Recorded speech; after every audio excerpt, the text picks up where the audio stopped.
നിങ്ങളുടെ സൗഖ്യം എപ്പോഴും സംസാരിക്കുക.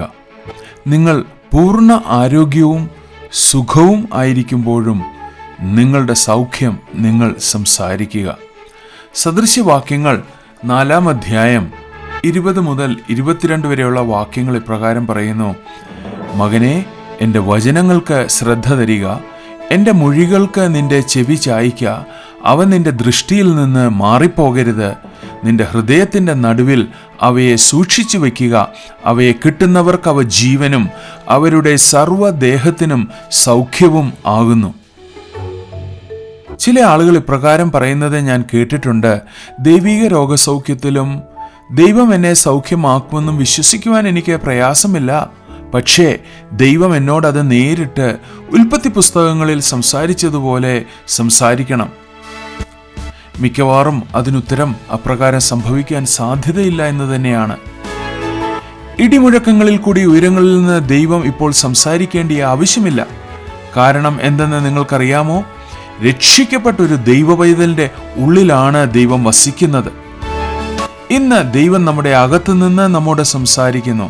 കാരണം നമ്മുടെ ശരീരം ദൈവത്തിന്റെ ആലയമെന്നും പരിശുദ്ധാത്മാവ് നമ്മളിൽ വസിക്കുന്നുവെന്നും നാം അറിയുന്നുവല്ലോ. അതുകൊണ്ട് ക്രൂശിലെ ദൈവീക കൈമാറ്റം മൂലമുള്ള ഉടമ്പടിയുടെ കാര്യങ്ങൾ വരുമ്പോൾ നിവർത്തിക്കപ്പെട്ട കാര്യങ്ങൾക്ക് വേണ്ടി ഇനിയും കാത്തിരിക്കാതെ അത് വിശ്വാസത്തോടെ ഏറ്റുപറഞ്ഞ് പ്രാപിക്കുകയാണ് നാം ചെയ്യേണ്ടുന്നത്.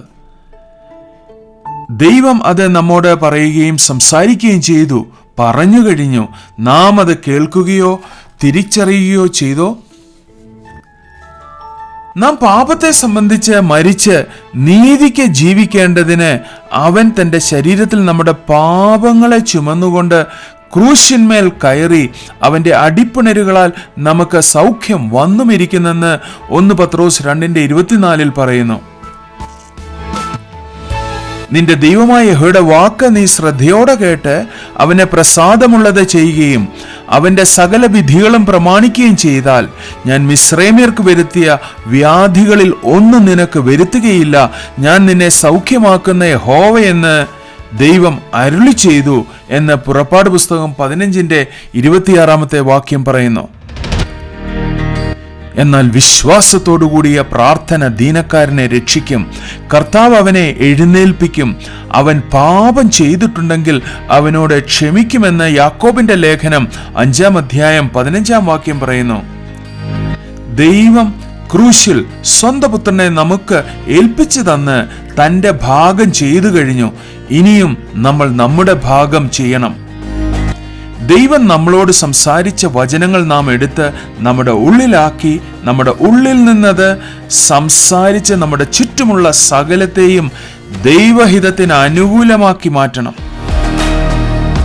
നിങ്ങളുടെ സൗഖ്യം ഉൾപ്പെടെ സകലതും നിങ്ങളുടെ ഉള്ളിൽ നിന്നാണ് പുറപ്പെടുന്നത്.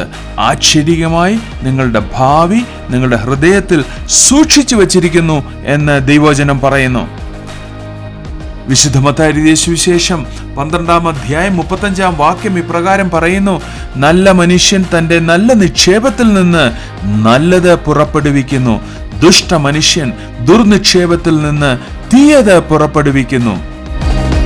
മറ്റൊരു വാക്കിൽ പറഞ്ഞാൽ, നിങ്ങളുടെ പുറമേയുള്ള സ്ഥിതികൾ ഭേദമാകണമെങ്കിൽ നിങ്ങളുടെ അകത്തെ സ്ഥിതി ഉടൻ തന്നെ നിങ്ങൾ മാറ്റിയേ മതിയാകൂ. ഒന്നുകൂടെ സംസാരിക്കട്ടെ, ഒന്നുകൂടി അത് എടുത്തു പറയട്ടെ. നിങ്ങളുടെ പുറമേ ഉള്ള സ്ഥിതികൾ ഭേദമാകണമെങ്കിൽ നിങ്ങളുടെ അകത്തെ സ്ഥിതി ഉടനെ നിങ്ങൾ മാറ്റിയേ മതിയാകൂ. അതുകൊണ്ട് രോഗം നിങ്ങളെ ആക്രമിക്കുമ്പോൾ നിങ്ങളുടെ ഉള്ളിൽ നിങ്ങൾ നിക്ഷേപിച്ച ദൈവിക വാക്കുകൾ കൊണ്ട് ഉറക്ക സാഹചര്യങ്ങളോട് സംസാരിച്ച് ദുഷ്ടതയും ദോഷത്തെയും അകറ്റിക്കളയണം. ഇപ്രകാരം നിങ്ങൾ ഇത് സ്ഥിരതയോടെ ചെയ്തെടുക്കണം. വചനം പറയുന്നത്, മകനെ, എൻ്റെ വാക്കുകൾക്ക് നീ ശ്രദ്ധ തരിക, എൻ്റെ മൊഴികൾക്ക് നിന്റെ ചെവി ചായ്ക്കുക. അവ നിന്റെ കൺമുമ്പിൽ നിന്ന് ദൃഷ്ടിയിൽ നിന്ന് മാറിപ്പോകരുത്. നിന്റെ ഹൃദയത്തിൻ്റെ നടുവിൽ അവയെ സൂക്ഷിച്ച് വയ്ക്കുക. അവയെ കിട്ടുന്നവർക്ക് അവ ജീവനും സർവ്വദേഹത്തിനും സൗഖ്യവുമാകുന്നു. സകല ജാഗ്രതയോടും കൂടെ നിന്റെ ഹൃദയത്തെ കാത്തുകൊള്ളുക. ജീവന്റെ ഉത്ഭവം അതിൽ നിന്നല്ലോ ആകുന്നത്. വായുടെ വക്രത നിങ്കൽ നിന്ന് നീക്കിക്കളയുക, അധരങ്ങളുടെ വികടം നിങ്കൽ നിന്ന് അകറ്റുക. ചുരുക്കി പറഞ്ഞാൽ, ദൈവവചനം മാത്രം സംസാരിച്ച് നിങ്ങളെ പൂർണ്ണ സൗഖ്യമുള്ളവനായും ആരോഗ്യമുള്ളവനായി മാത്രം പ്രസ്താവിക്കുക. വാക്കുകളുടെ ശക്തിയെക്കുറിച്ച് ഇത്രയും നിങ്ങൾ തിരിച്ചറിഞ്ഞെങ്കിലും എപ്പോഴും എല്ലാ സാഹചര്യത്തിലും ദൈവവചനം മാത്രം സംസാരിക്കുക എന്നത് ഒരു വെല്ലുവിളിയായി തോന്നിയേക്കാം. പക്ഷേ ജയോത്സവമായ ഒരു ഉന്നത ജീവിതത്തിന് നിങ്ങളുടെ ഹൃദയത്തിലും വായിലും എപ്പോഴും ദൈവവചനമുണ്ടെങ്കിലേ അത് സാധിക്കുകയുള്ളൂ. റോമർ 10:10 ഇപ്രകാരം പറയുന്നു: ഹൃദയം കൊണ്ട് നീതിക്കായി വിശ്വസിക്കുകയും വായ് കൊണ്ട് രക്ഷയ്ക്കായി ഏറ്റുപറയുകയും ചെയ്യുന്നു.